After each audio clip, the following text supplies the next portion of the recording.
I'm joined today by the chair of Save Ealing Centre, Will French, to discuss the council's plans for our town hall, which is just behind us. Firstly though, Will, how are you doing today? Windy, but enjoying the day. Yes. Now, to afford you guys a bit of insight into the history of our town hall, the building was initially built in 1877, after which in 1930 there was an extension which was made, which has now essentially created the building as is recognisable by modern eyes.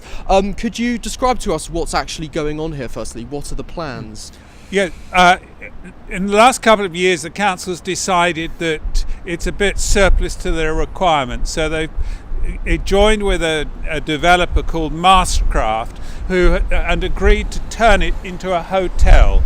Under the deal they've done, they're going to leave this bit on the eastern end, which was where the council chamber and the marriage rooms are, and they will be retained by the council, and we'll keep on as using it as it is. The rest of the property, the rest of the town hall up to here, will be converted into a hotel and other ancillary types of activities and some housing, and that will be lost to the use of the community, which is what it's always been used for the past 100 years. Now, one local group called Ealing Voice, they're known proponents of your own group, have got on record as explicitly stating that they, in principle, don't think that something that has been paid for via public donations should be handed over then to an external developer. I just want to make clear, what is your group's perspective on this? Save Ealing Centre hasn't met actually since this all blew up. So as a group, Save Ealing Centre hasn't actually formed an official position, but individual members I've spoken to are really very concerned. The Victoria Hall, which is was a hall that was built to commemorate the Queen's Jubilee, and it was paid for by members of the public through public subscription, and a charity was set up, or charitable trust was set up, to manage the hall and to take the proceeds from it and use the proceeds for charitable purposes.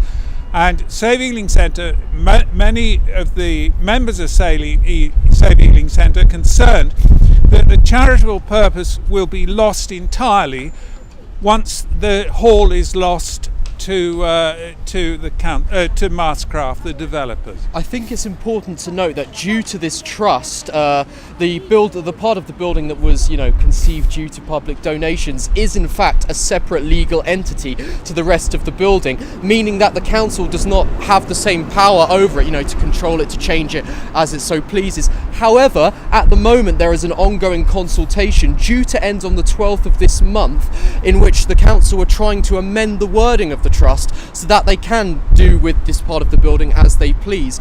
For those in our community who potentially, feel they want to have their voices heard on the matter, what would you suggest they do? Well, Ealing Voice and individual members of Save Ealing Centre are encouraging people to find out about the consultation and to raise their concerns about the loss that will happen as a consequence of the changes that are being proposed.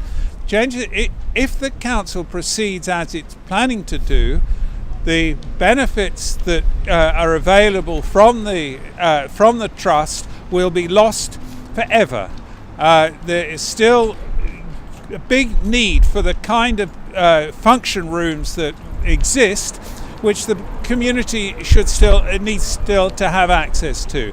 And anyone in the community who is worried about that, we would encourage them to object that the trust should not be changed because it's still valid as it is today.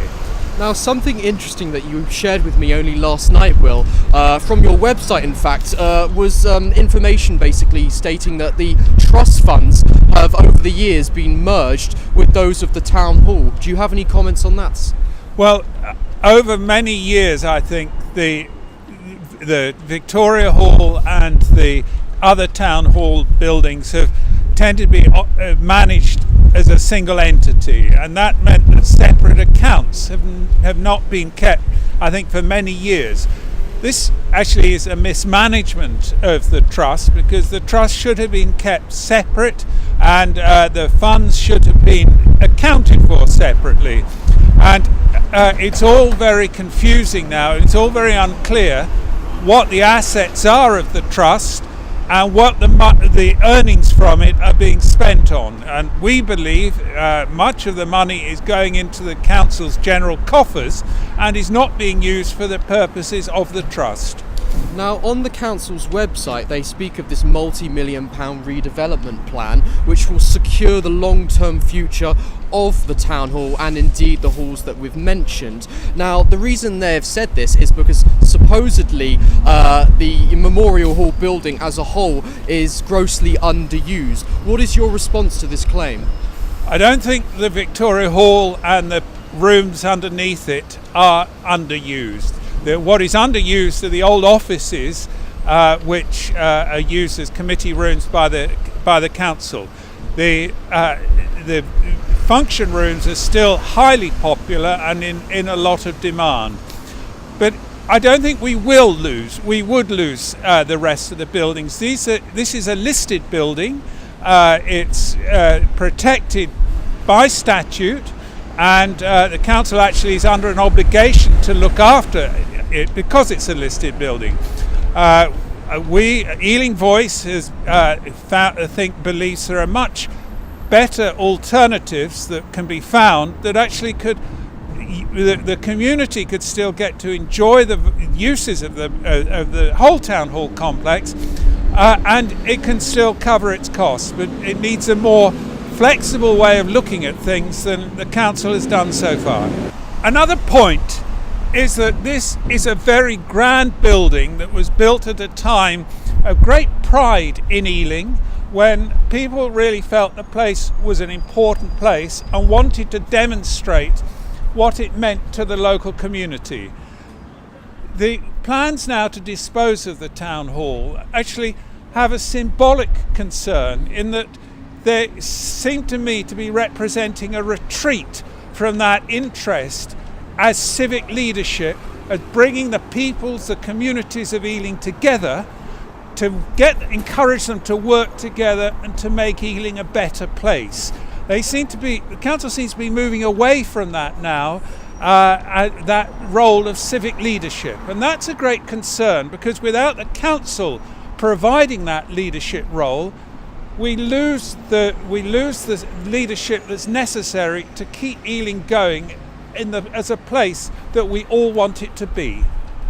So Will, we've tried to contact the council beforehand on a number of issues. Overall, we've found that they've been fairly capricious in that sometimes they've been very quick to respond to us, and we've spoken to already a great councillor beforehand. In other circumstances, they've just not got back to us at all. Now, we've emailed the council leader, Julian Bell, beforehand. Unfortunately, he never responded to our initial request for an interview. We've emailed him subsequently on this particular matter. What do you expect will be his response when we put forth to him many of the qualms that you've raised today? I'm quite sure they will say, look, the council is under tremendous financial pressures. The government cuts have taken the money out of the council, and they have to look for savings. And I actually have a huge amount of sympathy for that point of view. I really do. What we would say to Julian Bell in response, however, is that work with us, discuss with us. The trouble is with this sort of thing, it's all been done really in the quiet, behind closed doors, and you've not been bringing people who want to get involved, who want to work together. You're not including us in these decisions, and that's why I think there's so much disquiet amongst people about this loss of an asset like this.